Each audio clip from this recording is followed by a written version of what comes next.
রবিবার পশ্চিম ত্রিপুরা লোকসভা আসনে নির্বাচনী কার্যালয়ে ভারতের সংবিধান প্রণেতা তথা ভারতরত্ন বাবা সাহেব ডক্টর ভীমরাও রামজি আম্বেদকরের জন্মজয়ন্তী উপলক্ষে তাঁর প্রতিকৃতিতে শ্রদ্ধার্ঘ্য নিবেদন করেছেন প্রদেশ বিজেপি সভাপতি রাজীব ভট্টাচার্য।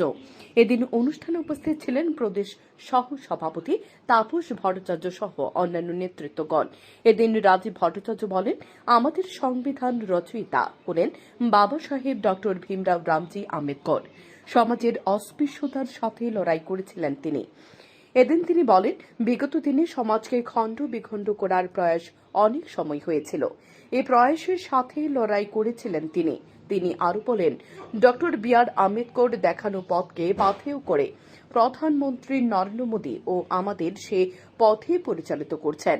কাজী ডক্টর বি আর আম্বেদকরের প্রতি তখনই প্রকৃত সম্মান জানানো হবে যখন আমরা উনার এই দেখানো পথকে আরো অগ্রসর করে নিয়ে যাব এবং যখন দেশকে আমরা এক ভারত শ্রেষ্ঠ ভারত, এক ত্রিপুরা শ্রেষ্ঠ ত্রিপুরা হবে, তখনই ডক্টর বি আর আম্বেদকরের প্রতি প্রকৃত শ্রদ্ধাঞ্জলির সার্থকতা আসবে।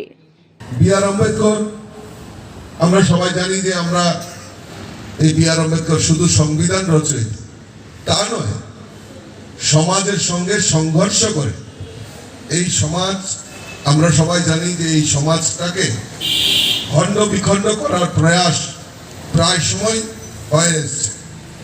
তো এই যে সমাজের সঙ্গে যুদ্ধ করা, অস্পৃশ্যতার সঙ্গে যুদ্ধ করা এবং নিজেকে রক্ষা করা, উচ্চ শিক্ষায় শিক্ষিত করা, কারণ উনি যেই সমাজে বসবাস করেন সেই সমাজে শিক্ষা সমস্ত কিছুর দিক থেকে পিছিয়ে রাখা হয়েছিল সেই সমাজ ব্যবস্থায়।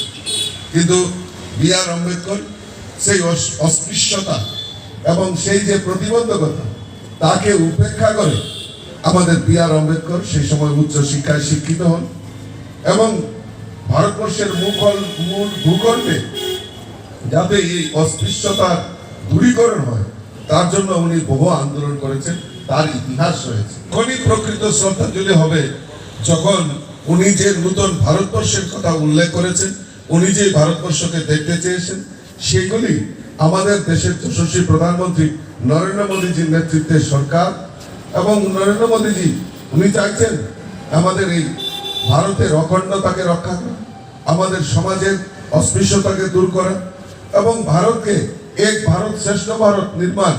আমাদের এই বি আর আম্বেদকরের যে দেখানো পথ সেটাকে অনুসরণ করে আমাদের মোদীজিও আমাদেরকে সেই পথে পরিচালিত করছেন।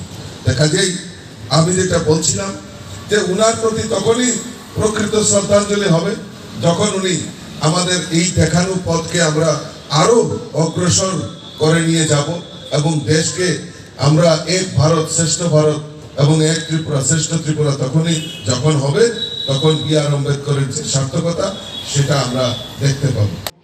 Bureau report, news daily Bharat.